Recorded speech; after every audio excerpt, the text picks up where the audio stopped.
لوگ اپنی بیویوں سے زنا کریں گے۔ 1400 سال بعد حضور صلی اللہ علیہ وآلہ وسلم کا فرمان آج سچ ثابت ہو گیا۔ رسول اللہ صلی اللہ علیہ وآلہ وسلم نے فرمایا، لوگوں پر ایک ایسا زمانہ آئے گا جب میاں بیوی آپس میں زنا کریں گے۔ صحابہ کرام نے پوچھا، یا رسول اللہ صلی اللہ علیہ وآلہ وسلم، یہ کیسے ممکن ہے کہ مرد اپنی بیوی سے زنا کرے اور بیوی اپنے شوہر سے؟ پھر حضور صلی اللہ علیہ وآلہ وسلم نے فرمایا کہ محترم ناظرین و سامعین، قیامت کا ذکر صرف ایک آنے والے دن کی خبر نہیں، بلکہ انسانیت کے لیے ایک ایسی تنبیہ ہے جو ہر دور کے انسان کو اپنے اعمال پر غور کرنے کی دعوت دیتی ہے۔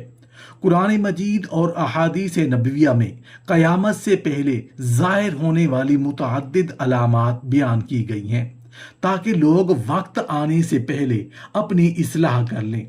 ان تمام نشانیوں میں سب سے پہلی اور عظیم ترین نشانی نبی کریم صلی اللہ علیہ وآلہ وسلم کی دنیا میں تشریف آوری اور پھر آپ کا وصال ہے۔ اسی لیے سابقہ آسمانی صحائف میں آپ کو ایسے نبی کے طور پر بیان کیا گیا جن کے بعد نبوت کا سلسلہ مکمل ہو جائے گا اور جن کی امت پر قیامت قائم ہوگی۔ یہ حقیقت اس بات کی دلیل ہے کہ آپ صلی اللہ علیہ وآلہ وسلم آخری رسول ہیں اور آپ کے بعد انسانیت قیامت کے آخری مرحلے کی طرف سفر کر رہی ہے۔ نبی کریم صلی اللہ علیہ وآلہ وسلم نے اپنی امت کو آنے والے زمانوں کی ایسی نشانیاں بھی بتائیں جو انسان کو حیرت میں ڈال دیتی ہیں۔ آپ نے فرمایا کہ ایک وقت ایسا آئے گا جب اولاد اپنے والدین کی نافرمان ہو جائے گی، بیٹیاں اپنی ماؤں کی بات ماننے کی بجائے ان سے الجھنے لگیں گی، اور دوستوں کو اپنا جبکہ باپ کو بوجھ اور اجنبی سمجھا جائے گا۔ علم نافع کم ہوتا جائے گا اور جہالت عام ہو جائے گی۔ دین کو ہدایت کا ذریعہ بنانے کی بجائے دنیا کمانے کا وسیلہ بنا لیا جائے گا۔ ایسے افراد جن میں اہلیت، دیانت اور صلاحیت نہ ہوگی، وہ اقتدار، قیادت اور اہم مناصب پر فائز کر دیے جائیں گے، جبکہ اہل اور باصلاحیت لوگ نظر انداز ہوتے جائیں گے۔ ہر منصب ایسے شخص کو سپرد ہوگا جو اس ذمہ داری کا حق ادا کرنے کی صلاحیت نہیں رکھتا ہوگا۔ آپ صلی اللہ علیہ وآلہ وسلم نے مزید فرمایا کہ ایک ایسا دور بھی آئے گا جب لوگ ظالموں اور فاسقوں کی صرف اس خوف سے عزت کریں گے کہ کہیں وہ انہیں نقصان نہ پہنچائیں۔ شراب نوشی کھلے عام ہونے لگے گی، گانے بجانے، رقص اور موسیقی کو عام تفریح سمجھا جائے گا، اور بے حیائی معاشرے میں فخر کی علامت بنتی چلی جائے گی۔ بزرگوں کی عزت کم ہوتی جائے گی، ان کی نصیحتوں کو حقارت سے دیکھا جائے گا، جبکہ جھوٹ اس قدر عام ہو جائے گا کہ سچ بولنے والا عجیب اور جھوٹ بولنے والا ذہین سمجھا جانے جائے لگے گا۔ حکمران اور با اصل لوگ قومی خزانے کو اپنی ذاتی ملکیت سمجھنے لگیں گے، امانتوں میں خیانت عام ہو جائے گی، اور لوگوں کے سپرد کی گئی چیزوں کو واپس کرنا بھی دشوار ہو جائے گا۔ نیک اور دیانت دار افراد کو نظر انداز کر دیا جائے گا، جبکہ بد کردار اور طاقتور لوگ اپنے علاقوں اور قبیلوں کے سردار بن بیٹھیں گے۔ شرم و حیا جو ایمان کا اہم حصہ ہے، آہستہ آہستہ معاشرے سے رخصت ہونے لگے گی۔ نبی کریم صلی اللہ علیہ وآلہ وسلم نے یہ بھی ارشاد فرمایا کہ قیامت سے پہلے ظلم و ناانصافی اپنی انتہا کو پہنچ جائے گی۔ ایسے حالات پیدا ہوں گے کہ دین پر ثابت قدم رہنا ہاتھ میں دہکتا ہوا انگارہ پکڑنے کے مترادف محسوس ہوگا۔ ایمان سمٹ کر مدینہ منورہ کی طرف اس طرح لوٹ آئے گا جیسے سانپ اپنے بل میں واپس چلا جاتا ہے۔ زکوٰۃ کو لوگ بوجھ اور جرمانہ سمجھنے لگیں گے۔ مال غنیمت اور عوامی وسائل کو ذاتی حق تصور کیا جائے گا۔ ماں کی نافرمانی اور بیوی کی اطاعت کو فخر سمجھا جائے گا۔ عورتوں کی تعداد مردوں کے مقابلے میں بڑھ جائے گی، یہاں تک کہ ایک مرد کئی عورتوں کی کفالت کا ذمہ دار ہوگا۔ اسی طرح زنا، بدکاری اور اخلاق بے راہ روی عام ہو جائے گی۔ یہ تمام نشانیاں اس لیے بیان کی گئی کہ انسان وقت سے پہلے بیدار ہو، اپنے ایمان، کردار اور اعمال کی اصلاح کرے، کیونکہ قیامت کا وقت اللہ تعالیٰ ہی جانتا ہے، لیکن اس کی نشانیاں اہل ایمان کے لیے نصیحت اور تنبیہ کا ذریعہ ضرور ہے۔ محترم ناظرین و سامعین، نبی کریم صلی اللہ علیہ وآلہ وسلم نے قیامت سے پہلے رونما ہونے والے جن فتنوں اور آزمائشوں سے امت کو خبردار فرمایا، ان میں ایک نہایت چونکا دینے والی بات یہ بھی بیان کی جاتی ہے کہ ایک ایسا زمانہ آئے گا جب لوگ اپنی ہی بیویوں کے ساتھ زنا کرنے لگیں گے۔ بظاہر یہ الفاظ سننے میں انتہائی عجیب محسوس ہوتے ہیں، کیونکہ نکاح کے بعد میاں بیوی کا تعلق تو شرعی طور پر حلال ہوتا ہے۔ اسی حیرت کی وجہ سے بہت سے طلباء اور عام لوگ اس بات کی وضاحت طلب کرتی ہیں کہ آخر اس ارشاد کا مفہوم کیا ہے۔ اہل علم نے اس کی مختلف صورتیں بیان کی ہیں۔ ان میں ایک اہم صورت یہ بتائی جاتی ہے کہ اگر شوہر یا بیوی ایسے کفریہ الفاظ زبان سے ادا کریں جن سے شرعاً نکاح متاثر ہو جائے، اور پھر وہ اس مسئلے سے لا علم رہتے ہوئے بدستور میاں بیوی کی طرح زندگی گزارتے رہیں، تو یہ انتہائی سنگین معاملہ بن جاتا ہے۔ اسی لیے علماء ہمیشہ عقائد اور نکاح سے متعلق بنیادی شرعی احکام سیکھنے کی تاکید کرتی ہیں، تاکہ لا علمی انسان کو بڑے گناہ میں مبتلا نہ کرے۔ اہل علم نے اس طرف بھی توجہ دلائی ہے کہ روز مرہ گفتگو میں بعض لوگ ایسے جملے بے احتیاطی سے بول دیتے ہیں جن کے نتائج بہت خطرناک ہو سکتے ہیں۔ اس لیے ہر مسلمان پر لازم ہے کہ وہ ایمان، عقیدہ اور نکاح سے متعلق ضروری مسائل سیکھے، اور بغیر علم کے کوئی ایسا کلمہ زبان سے نہ نکالے جو اس کے دین یا نکاح کو نقصان پہنچا دے۔ اسی طرح ازدواجی زندگی میں غصہ، ضد اور بے قابو زبان بھی بہت سے گھروں کو تباہ کر دیتی ہے۔ معمولی جھگڑے بڑھتے بڑھتے ایسے مرحلے تک پہنچ جاتے ہیں کہ شوہر غصے میں ایسے الفاظ بول دیتا ہے جن سے طلاق کا مسئلہ پیدا ہو جاتا ہے۔ بعض اوقات طلاق کے صریح الفاظ نہیں بولے جاتے، لیکن ایسے کنائی الفاظ استعمال کیے جاتے ہیں جن کے شرعی احکام الگ ہوتے ہیں۔ بعد میں نہ ان مسائل کی تحقیق کی جاتی ہے، نہ ہی کسی مستند عالم سے رجوع کیا جاتا ہے، بلکہ لوگ اپنی مرضی سے یہ سمجھ لیتے ہیں کہ سب کچھ پہلے کی طرح برقرار ہے۔ یہی غفلت بعض اوقات انسان کو ایسے گناہ میں مبتلا کر دیتی ہے جس کا اسے احساس بھی نہیں ہوتا۔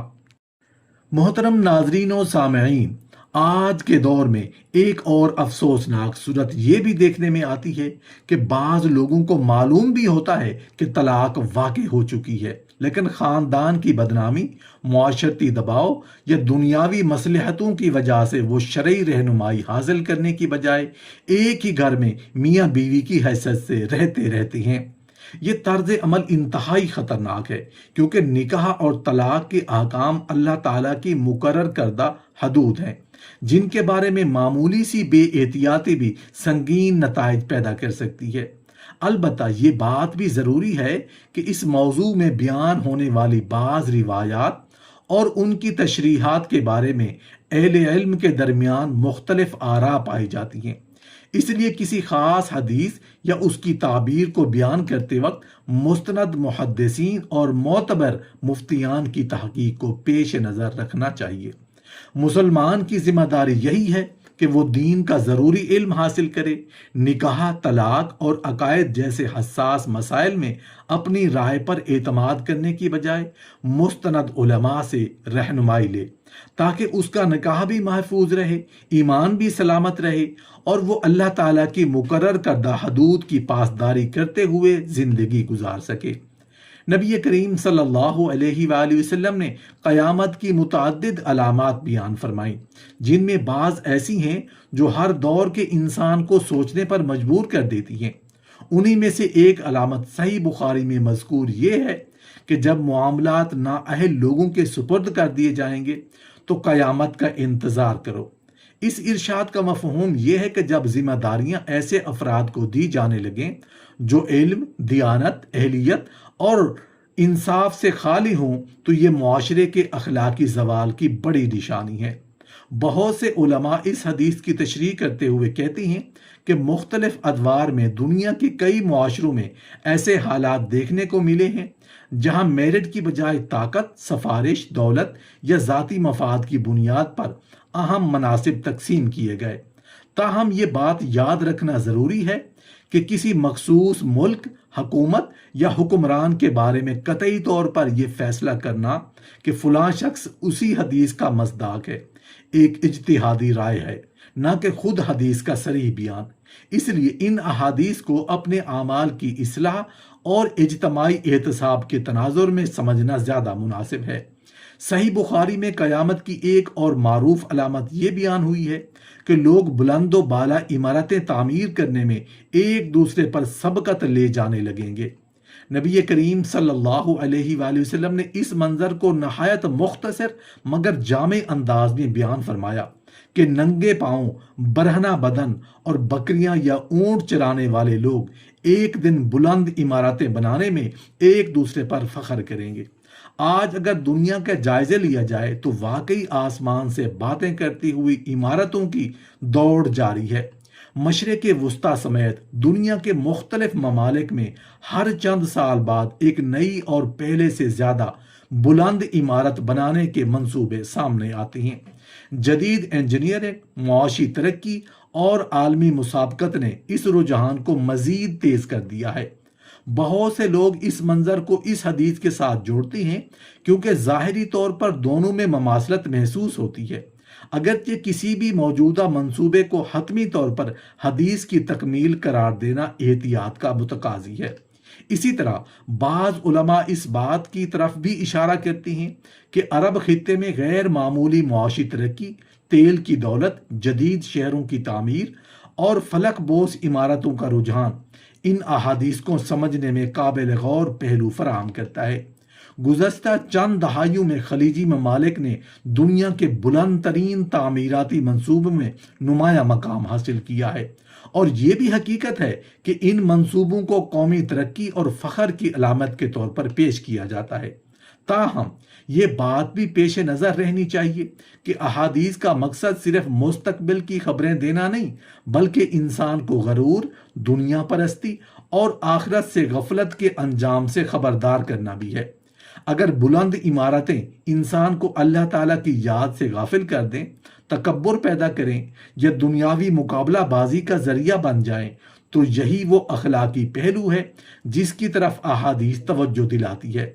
نبی کریم صلی اللہ علیہ وآلہ وسلم کی ایک اور مشہور حدیث یہ بھی آیا ہے کہ قیامت سے پہلے عرب کی سرزمین دوبارہ سرسبز اور نہروں والی ہو جائے گی۔ حالیہ برسوں میں عرب کے بعض علاقوں میں معمول سے زیادہ بارشیں، سیلاب اور سبزہ دیکھنے میں آیا ہے، جس پر بہت سے لوگوں نے اس حدیث کا ذکر کیا۔ اسی طرح زرعی منصوبوں، آب پاشی کی جدید ٹیکنالوجی اور ماحولیاتی تبدیلیوں کے باعث بعض صحرائی علاقوں میں بھی سبزہ بڑھا ہے۔ لیکن یہ سمجھنا ضروری ہے کہ کسی مخصوص موسمی واقعے یا بارش کو اس حدیث کی قطعی تکمیل قرار دینا درست نہیں، کیونکہ اس بارے میں یقینی علم صرف اللہ تعالیٰ کو ہے۔ مسلمان کا اصل فرض یہ نہیں کہ وہ ہر واقعے کو لازماً کسی پیش گوئی یا منطبق کرے، بلکہ یہ ہے کہ ان نشانیوں سے نصیحت حاصل کرے، اپنے ایمان کو مضبوط بنائے، نیک اعمال اختیار کرے اور اس حقیقت کو ہمیشہ یاد رکھے کہ قیامت کا صحیح وقت صرف اللہ تعالیٰ ہی جانتا ہے۔ امام مہدی کے ظہور، قیامت کے قریب ہونے یا کسی خاص دور کو آخری زمانہ قرار دینے کے بارے میں بھی وہی بات معتبر ہوگی جو قرآن، صحیح احادیث اور مستند اہل علم کی تحقیق سے ثابت ہو، نہ کہ محض قیاسات یا سوشل میڈیا پر گردش کرنے والے دعووں سے۔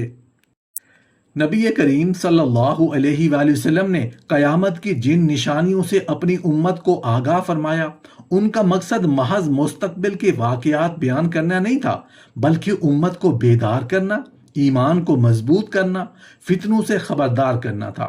آپ صلی اللہ علیہ وآلہ وسلم کی بتائی ہوئی ہر نشانی اپنے مقررہ وقت پر ظاہر ہوگی، کیونکہ اللہ تعالیٰ کے رسول کی زبان مبارک سے نکلی ہوئی ہر سچی خبر حق ہے۔ تاہم یہ بھی یاد رکھنا ضروری ہے کہ کسی موجودہ واقعے کو یقینی طور پر کسی خاص حدیث کی قطعی تعبیر قرار دینا احتیاط کا تقاضا کرتا ہے، کیونکہ بہت سی علامات کی حقیقت اور ان کا مکمل ظہور اللہ تعالیٰ ہی بہتر جانتا ہے۔ مسلمان کے لیے اصل سبق یہ ہے کہ وہ ان احادیث کو اپنے ایمان، تقوی اور اصلاح اعمال کا ذریعہ بنائے، نہ کہ محض سنسنی یا قیاس آرائی کا موضوع۔ احادیث میں شام کے بارے میں بھی متعدد اہم ارشادات ملتے ہیں۔ ایک روایت میں نبی کریم صلی اللہ علیہ وآلہ وسلم نے فرمایا کہ جب اہل شام تباہی کا شکار ہو جائیں گے تو تم میں کوئی خیر باقی نہیں رہے گی۔ اس روایت کی تشریح کرتے ہوئے علماء نے بیان کیا ہے کہ شام کو اسلامی تاریخ میں غیر معمولی اہمیت حاصل ہے۔ بہت سے انبیاء کرام علیہم السلام کی سرزمین، متعدد تاریخی اسلامی واقعات کا مرکز اور آخر زمانے کے کئی اہم واقعات سے متعلق احادیث میں اس خطے کا ذکر آیا ہے۔ گزشتہ برسوں میں شام نے طویل جنگ، خون ریزی، نقل مکانی اور انسانی المیہ کا سامنا کیا، جس میں لاکھوں افراد متاثر ہوئے، بے شمار جانیں ضائع ہوئیں، کروڑوں لوگ اپنے گھروں سے بے دخل ہوئے۔ یہ حالات یقیناً امت مسلمہ کے لیے گہرے دکھ اور فکر کے باعث ہیں۔ تاہم ان واقعات کو کسی خاص حدیث کی حتمی تکمیل قرار دینا اہل علم کے درمیان اجماعی بات نہیں۔ اس لیے اس معاملے میں احتیاط اور توازن ضروری ہے۔ بعض تجزیوں میں عالمی طاقتوں کے مشرق وسطیٰ میں کردار، سیاسی مفادات اور خطے کی کشیدگی کو آخر زمانے کی پیش گوئیوں سے جوڑا جاتا ہے، لیکن اس سلسلے میں بہت سی باتیں محض سیاسی تجزیے یا آرا ہوتی ہیں، نہ کہ قطعی دینی حقائق۔ ایک مسلمان کے لیے بہتر طرز عمل یہ ہے کہ وہ غیر مصدقہ دعووں، سازشی نظریات اور جذباتی بیانات کی بجائے قرآن، صحیح احادیث اور مستند علماء کی تحقیق پر اعتماد کرے۔ ہمیں یہ ضرور معلوم ہے کہ آخر زمانے میں فتنے، جنگیں اور آزمائشیں بڑھیں گی، لیکن ہر موجودہ سیاسی واقعے کو کسی خاص پیش گوئی پر مطبق کرنا ہمیشہ درست نہیں ہوتا۔ دین ہمیں تحقیق، عدل اور احتیاط کا سبق دیتا ہے۔ نبی کریم صلی اللہ علیہ وآلہ وسلم نے یہ بھی خبر دی کہ آپ کی امت میں تقریباً 30 بڑے جھوٹے مدعیان نبوت پیدا ہوں گے اور ہر ایک نبوت کا دعویٰ کرے گا، حالانکہ آپ صلی اللہ علیہ وآلہ وسلم خاتم النبیین ہیں اور آپ کے بعد کوئی نبی نہیں آئے گا۔ تاریخ گواہ ہے کہ مختلف ادوار میں کئی افراد نے جھوٹا دعویٰ نبوت کیا، مگر امت مسلمہ نے ہمیشہ قرآن و سنت کی روشنی میں ایسے دعووں کو باطل قرار دیا۔ یہ پیش گوئی ہمیں اس بات کی بھی یاد دلاتی ہے کہ ایمان کی حفاظت کے لیے صحیح عقیدہ اور مستند دینی علم حاصل کرنا بے حد ضروری ہے، تاکہ انسان ہر نئے فتنے اور گمراہی سے محفوظ رہ سکے۔ محترم ناظرین و سامعین، احادیث میں دریائے فرات کے بارے میں بھی ایک نشانی مذکور ہے کہ وہ سونے کا ایک خزانہ ظاہر کرے گا جس پر لوگ شدید لڑائی کریں گے اور بڑی تعداد میں جانیں ضائع ہوں گی۔ بعض لوگ اس خزانے سے مراد قدرتی وسائل خصوصاً تیل لیتی ہیں، لیکن یہ صرف ایک رائے ہے، قطعی حقیقت نہیں۔ حدیث میں سونے کا خزانہ آیا ہے، اس لیے اس کی اصل کیفیت وہی ہوگی جو اللہ تعالیٰ کے علم میں ہے۔ اسی طرح بعض روایات میں آخر زمانے میں مختلف قسم کے عذاب، زمین دھنسنے، آسمانی آفات اور دیگر غیر معمولی واقعات کا بھی ذکر آیا ہے۔ ان تمام نشانیوں کا مقصد انسان کو خوف میں مبتلا کرنا نہیں، بلکہ اسے اللہ تعالیٰ کی طرف رجوع کرنے، توبہ کرنے اور نیک اعمال کی طرف متوجہ کرنا ہے۔ احادیث میں یہ بھی بیان ہوا ہے کہ جب بڑی علامات کا آغاز ہوگا تو پھر وہ ایک کے بعد ایک اس طرح ظاہر ہوں گی جیسے ٹوٹے ہوئے ہار کے دانے مسلسل گرتے چلے جاتے ہیں۔ اس تشبیہ سے معلوم ہوتا ہے کہ آخری زمانے کے بعض بڑے واقعات میں تیزی آ سکتی ہے، لیکن اس کے باوجود قیامت کب قائم ہوگی اس کا علم صرف اللہ تعالیٰ کے پاس ہے۔ اسی لیے نبی کریم صلی اللہ علیہ وآلہ وسلم نے امت کو تاریخیں متعین کرنے یا اندازے لگانے کی بجائے ہر وقت تیار رہنے کی تعلیم دی۔ محترم ناظرین و سامعین، ان تمام فتنوں میں سب سے عظیم فتنہ دجال کا ہوگا۔ نبی کریم صلی اللہ علیہ وآلہ وسلم نے فرمایا کہ حضرت آدم علیہ السلام سے قیامت تک دجال سے بڑا کوئی فتنہ نہیں آئے گا۔ اسی لیے تمام انبیاء کرام علیہ السلام نے اپنی اپنی امتوں کو اس سے ڈرایا۔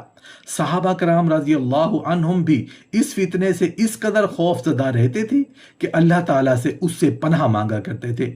نبی کریم صلی اللہ علیہ وآلہ وسلم نے دجال کی علامات، اس کے فتنوں اور اس سے بچنے کے طریقے بھی تفصیل سے بیان فرمائے، جن میں ایمان کی مضبوطی، سورہ الکہف کی ابتدائی آیات کی تلاوت اور اللہ تعالیٰ سے مسلسل پناہ مانگنا شامل ہے۔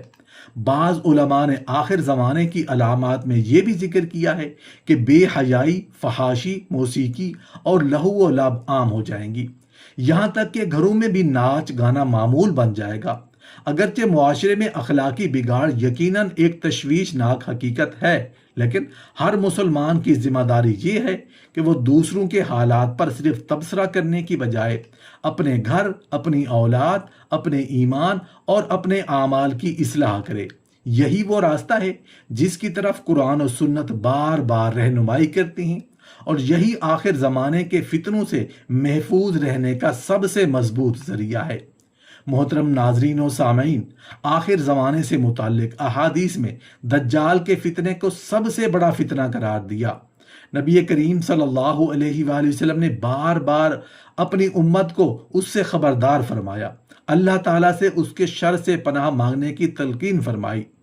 دجال کے بارے میں مختلف روایات میں اس کی غیر معمولی آزمائش قوتوں کا ذکر ملتا ہے، جیسے لوگوں کو دھوکہ دینا، بارش اور رزق کے بارے میں فتنہ برپا کرنا، اپنی کرامت نما چالوں سے انسانوں کو گمراہ کرنا۔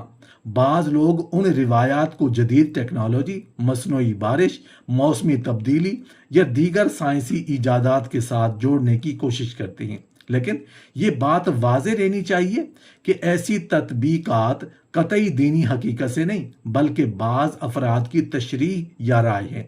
قرآن و سنت نے ان تفصیلات کو جس انداز میں بیان کیا ہے، ان کی اصل کیفیت اللہ تعالیٰ ہی بہتر جانتا ہے، اس لیے غیر مصدقہ دعووں کو یقینی حقیقت سمجھنا درست نہیں۔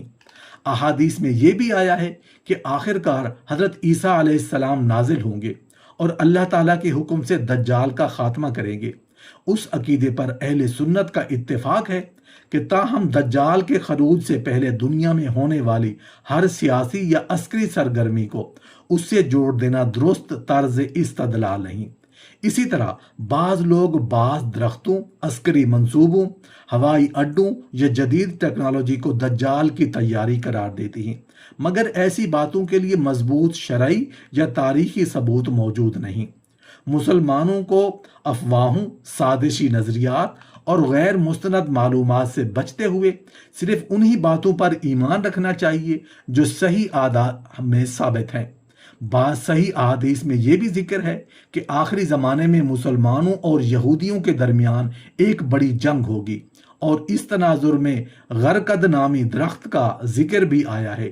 اسی طرح دریائے تبریہ، حضرت مہدی علیہ السلام، حضرت عیسیٰ علیہ السلام کے نزول اور دیگر بڑی علامات بھی احادیث میں بیان ہوئی ہیں، لیکن یہ تعین کرنا کہ موجودہ مشرق وسطیٰ کے ہر واقع، ہر جنگ یا ہر قدرتی تبدیلی کا تعلق لازماً انہی علامات سے ہے، ایک ایسا دعویٰ ہے جس کے لیے قطعی دلیل موجود نہیں۔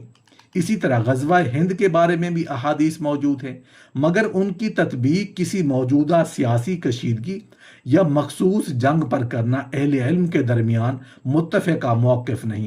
اس لیے ان معاملات میں اعتدال، تحقیق اور احتیاط ضروری ہے۔ اصل حقیقت یہ ہے کہ نبی کریم صلی اللہ علیہ وآلہ وسلم نے ہمیں صرف آنے والے فتنوں کی خبر نہیں دی، بلکہ ان سے بچنے کا راستہ بھی بتایا۔ آپ صلی اللہ علیہ وآلہ وسلم نے ایمان کی حفاظت، نماز کی پابندی، قرآن مجید سے مضبوط تعلق، خصوصاً سورہ الکہف کی ابتدائی آیات کی تلاوت، سچی توبہ، صالح صحبت اور اللہ تعالیٰ سے مسلسل دعا کو فتنوں سے حفاظت کا ذریعہ قرار دیا۔ آپ نے فرمایا کہ فتنے اسی تیزی سے آئیں گے جیسے ٹوٹے ہوئے ہار کے دانے یکے بعد دیگرے گرتے چلے جاتے ہیں۔ اس لیے ہر مسلمان کو چاہیے کہ وہ اپنی اولاد کی دینی تربیت کرے، بے حیائی، گناہوں، نماز میں سستی اور دین سے غفلت سے بچے، کیونکہ آخر زمانے میں سب سے بڑی کامیابی یہی ہوگی کہ انسان اپنے ایمان کو محفوظ رکھ سکے۔ قیامت کب قائم ہوگی اس کا علم صرف اللہ تعالیٰ کے پاس ہے، لیکن اس کی تیاری ہر مومن کی ذمہ داری ہے، اور یہی وہ پیغام ہے جس پر ہماری توجہ سب سے زیادہ ہونی چاہیے۔